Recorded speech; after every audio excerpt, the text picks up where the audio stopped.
തമ്മിലടി അവസാനിക്കാതെ India സഖ്യം കോൺഗ്രസിന് മുന്നറിയിപ്പുമായി CPI ML രംഗത്തെത്തി. സഖ്യകക്ഷികളെ കുറ്റപ്പെടുത്തുന്നത് ഇന്ത്യ സഖ്യത്തിന്റെ ഐക്യത്തെ ദുർബലപ്പെടുത്തുമെന്ന് CPI ML liberation general secretary Dipankar Bhattacharya പറഞ്ഞു.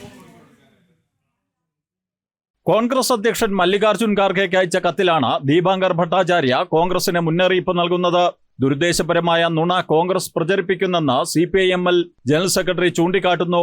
കോൺഗ്രസ് നേതാക്കളുടെ പ്രസ്താവനയിലെ അമർഷം കത്തിലൂടെ ദീപാങ്കർ ഭട്ടാചാര്യ പ്രകടിപ്പിക്കുകയാണ്.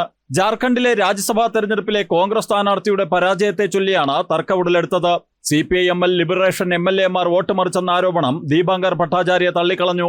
NDA പിന്തുണയുള്ള സ്വതന്ത്രന് അനുകൂലമായി വോട്ട് മറിച്ചതിൽ കോൺഗ്രസിനെ സംശയനിഴലിൽ നിർത്തുന്ന സമീപനമാണ് CPI ML ലിബറേഷൻ സ്വീകരിക്കുന്നത്. ഇടതുപക്ഷത്ത് കോൺഗ്രസിനെതിരായ പ്രതിഷേധം ശക്തമാവുകയാണ്. നേരത്തെ CPIM ജനറൽ സെക്രട്ടറി MA ബേബിയും ഖാർഗെയ്ക്ക് കത്തയച്ചിരുന്നു. കേരളത്തിൽ CPM BJP ഡീൽ എന്ന കോൺഗ്രസ് നേതാക്കളുടെ ആരോപണത്തിലായിരുന്നു കത്ത്. ഇന്ത്യ സഖ്യത്തിന്റെ ഡൽഹി കോൺസ്റ്റിറ്റ്യൂഷൻ ക്ലബിലെ യോഗത്തിനു മുമ്പായിരുന്നു MA ബേബിയുടെ കത്ത്.